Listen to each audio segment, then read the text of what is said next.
Bonsoir. Moi, c'est Béa. Je suis debout devant vous et pourtant j'aurais dû arriver ce soir en fauteuil roulant. Il a fallu que je me relève. Je suis là ce soir pour vous parler de mon invisible avec lequel je suis née. Nous sommes nés à deux. J'ai une sœur jumelle, Isa. Nous sommes des jumelles miroirs, Isa et Béa. Et c'est grâce à cet invisible que je suis là avec vous ce soir. Quand vous êtes venus ce soir au TEDx, vous avez passé une ligne solution. Dans mes techniques, on dit toujours consciemment, vous pouvez vous laisser aller. Le travail est inconscient et je demande à l'inconscient de garder uniquement ce qui est bon et utile pour vous. Moins vous comprenez, mieux ça fonctionne tout seul.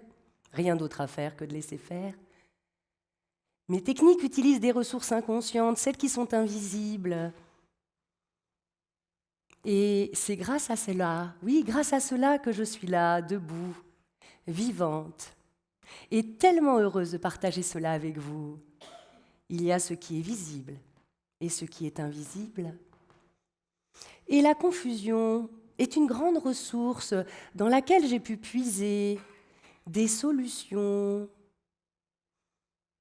Et la confusion, elle a toujours fait partie de ma vie parce que dès le départ, nous étions deux. Dans la famille, il y avait papa, maman et Claire, notre grande sœur. Et tel un séisme, un cataclysme, un tremblement de terre, nous sommes passés de 3 à 5. Oui, j'ai une sœur jumelle. Et mon mari, eh bien lui aussi, il est jumeau. Oui, c'est un jumeau. C'est assez particulier parce que ce qui fascine chez les jumeaux, c'est le trouble et la confusion que cela induit. Alors, comment maîtriser l'invisible? Comment comprendre cette énergie, ce lien d'amour inconditionnel? Comment, lorsqu'on est né unique, avoir cette confiance, cette assurance que les jumeaux renvoient?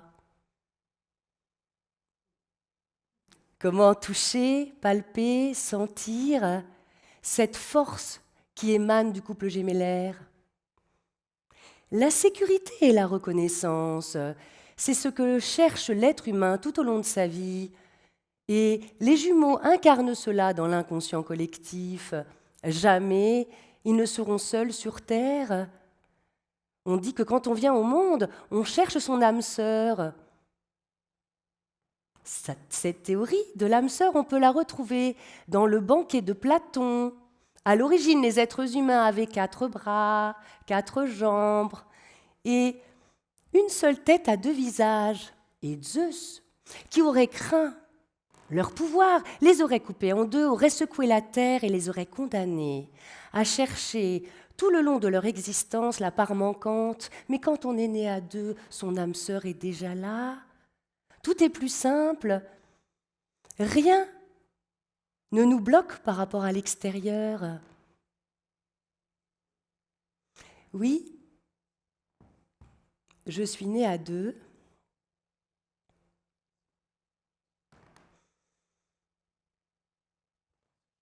Et ce lien invisible,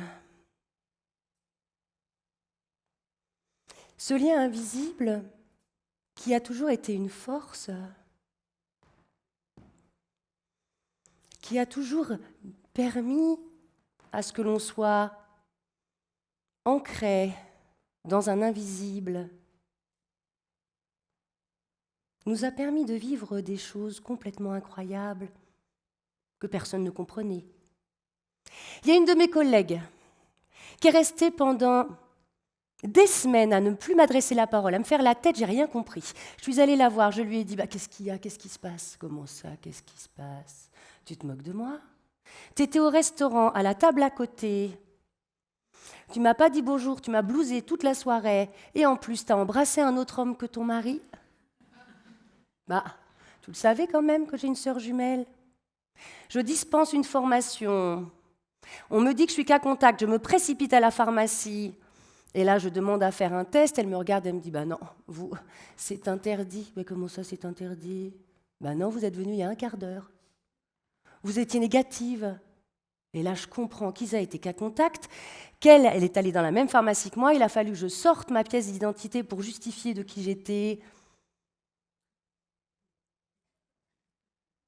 La confusion, le fait de ne pas comprendre, de ne pas maîtriser cet invisible, alors qu'on a la même voix, qu'on se ressemble, qu'on a tout pareil, les mêmes tics de langage, les mêmes capacités. Tout semble pareil en même temps, à l'opposé. Lorsqu'on était adolescente, Isa avait une kiné qui lui parlait des marques qu'elle avait dans son corps, des marques de fractures. Isa disait, moi, j'ai jamais eu de fracture, c'est Béa qui a eu une fracture à la cheville. Pourtant, vous en avez les marques. On allait chez le dentiste. Moi, j'avais une carie à droite.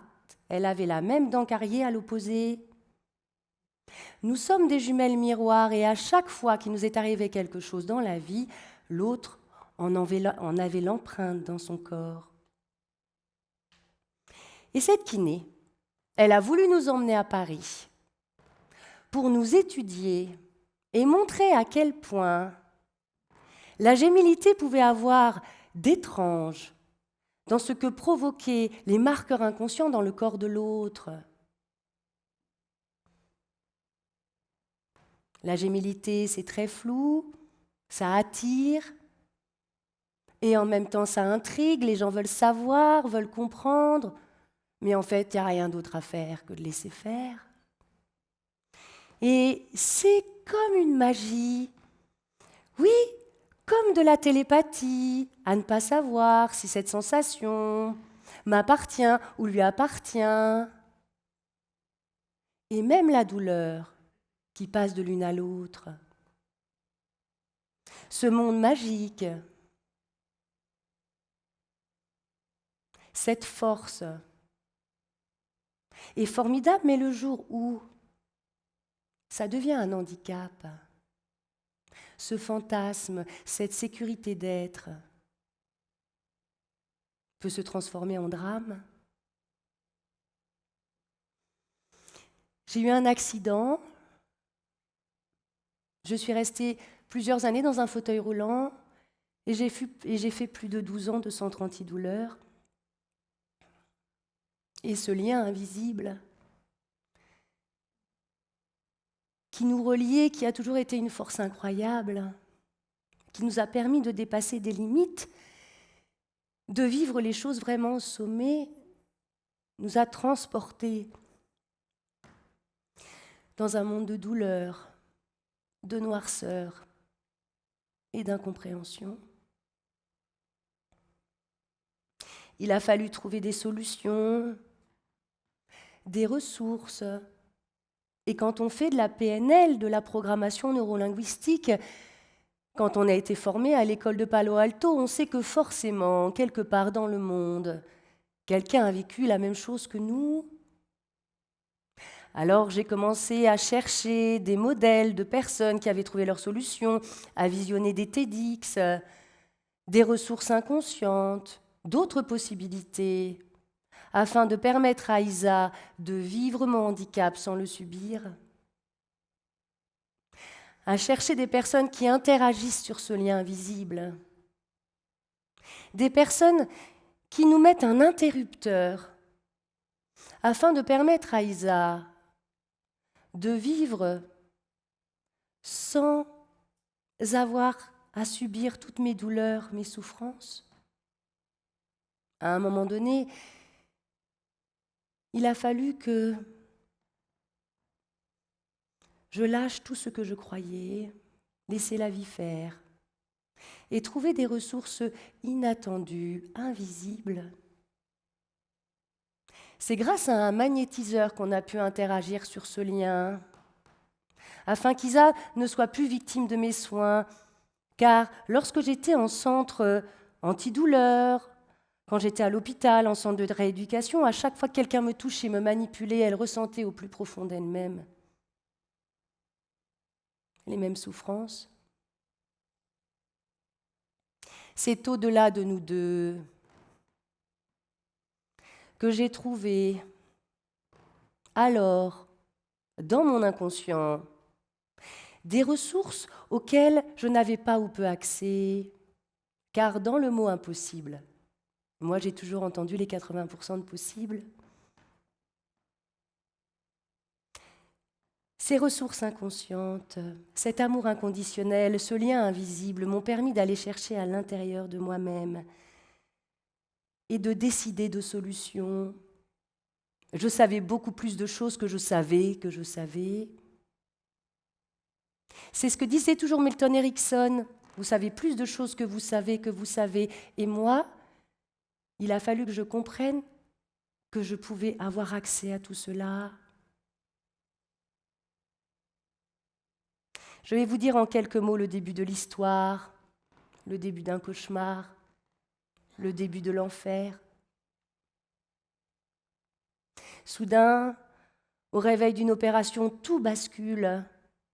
Plusieurs années en fauteuil roulant, on m'avait dit « Tu ne marcheras pas et tu n'auras jamais d'enfant. » Et pourtant, je suis là, avec vous ce soir, debout.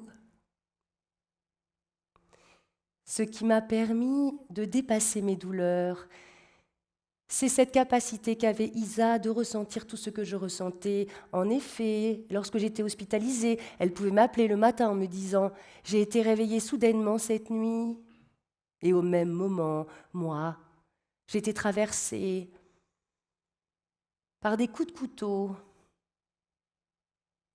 des douleurs chroniques. Et elle savait, lorsqu'elle se réveillait comme cela, que ça n'était pas elle, mais moi. Elle savait mieux que quiconque ce que j'endurais. Une nuit à l'hôpital, il y avait une atmosphère étrange. J'avais des douleurs insurmontables. J'étais plus ma copine et j'avais plus envie. Et là, dans un élan de survie, j'ai trouvé une ressource qui m'a sauvée. J'ai eu l'impression de pousser, d'ouvrir les portes de l'invisible grâce à la force de ma sœur Isa, l'amour de ma famille, de mes amis. C'est ce qui a révélé ce que je suis aujourd'hui. J'ai montré à la vie qui je suis droit dans les yeux. Chercher dans l'invisible, oui, chercher dans l'invisible, c'était à la fois la sauver et me sauver. Trouver des ressources invisibles afin de marcher à nouveau. Trouver un nouvel équilibre. Continuer à vivre à travers l'autre sans la bloquer, ni l'entraver. Paradoxalement, le jumeau miroir qui, lorsque tout bascule, ne peut vivre sans handicaper l'autre. Il a fallu trouver des personnes qui coupent ce lien de douleur afin de permettre à l'autre de vivre sans subir. Il a fallu que je libère Isa pour me libérer. Oui, je suis née à 2 et je suis devenue 4. Il y a d'abord eu Stéphane et un gynécologue un peu barjot qui nous a permis de nous accompagner dans cette aventure, et il y a eu Marie, notre bébé miracle, et puis après Eugénie, notre deuxième bébé miracle. Merci à la vie d'être ce que je suis aujourd'hui, une maman comblée, une femme debout. En fait, rien d'autre à faire que de laisser faire. Merci.